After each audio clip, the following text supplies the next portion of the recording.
Okay, let's go.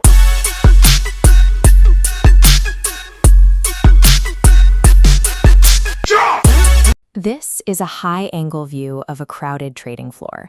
It is a space defined by noise, aggression, and immense complexity. For decades, retail traders have tried to navigate this chaos by obsessing over one specific goal: being right.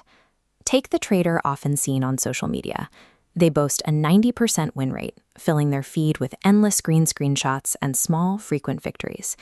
But behind the scenes, their account is slowly bleeding dry.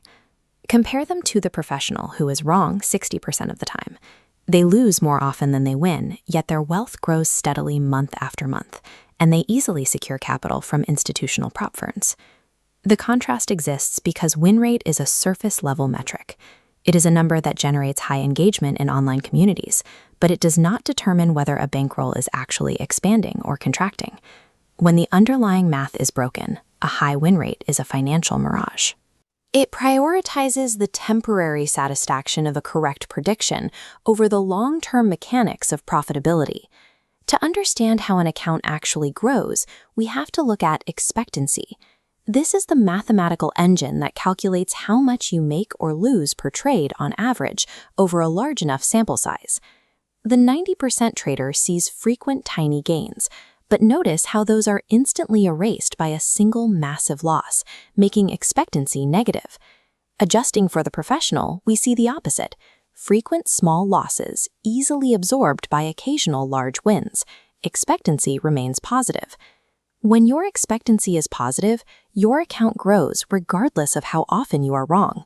Success becomes a matter of mathematical probability rather than lucky guessing. In the markets, cold mathematics is the undeniable truth.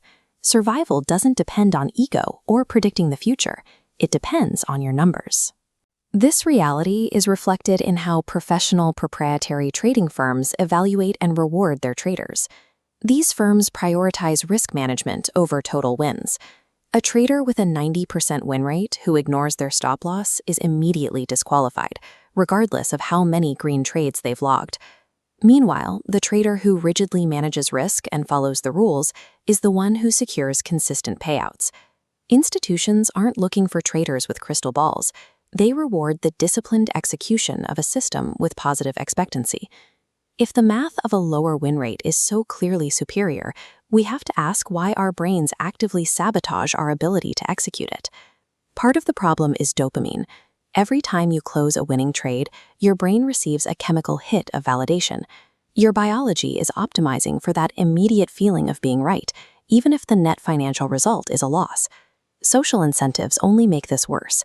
Disciplined risk management is boring and invisible, but an 85% win rate is highly visible and easily shared for social approval. Then there is loss aversion. Research shows that human beings feel the pain of a loss roughly 2.5 times more intensely than the pleasure of a gain. To avoid that pain, you naturally widen your stop losses and hold on to losing trades, hoping they'll turn around. In doing so, you destroy the very risk-to-reward ratio required to make money. Your brain is hardwired to protect your ego. By trying to avoid the feeling of being wrong, you often eliminate your chances of actually being profitable. Repairing your performance requires shifting your focus to the metrics that actually drive account growth. The first of these is your risk-to-reward ratio. This scale shows how a 1-to-3 risk-to-reward ratio functions. Because each win is 3 times larger than each loss, you only need to be right 25% of the time just to break even. Next is your profit factor, your total gross profit divided by your total gross loss. Any score above 1.5 indicates a mathematically sound system, regardless of what your win rate looks like on a dashboard.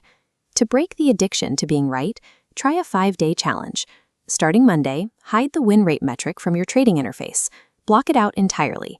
At the end of each session, answer only one question: were my average winners bigger than my average losers today? Stop trading for validation and start trading for profit. Choose expectancy over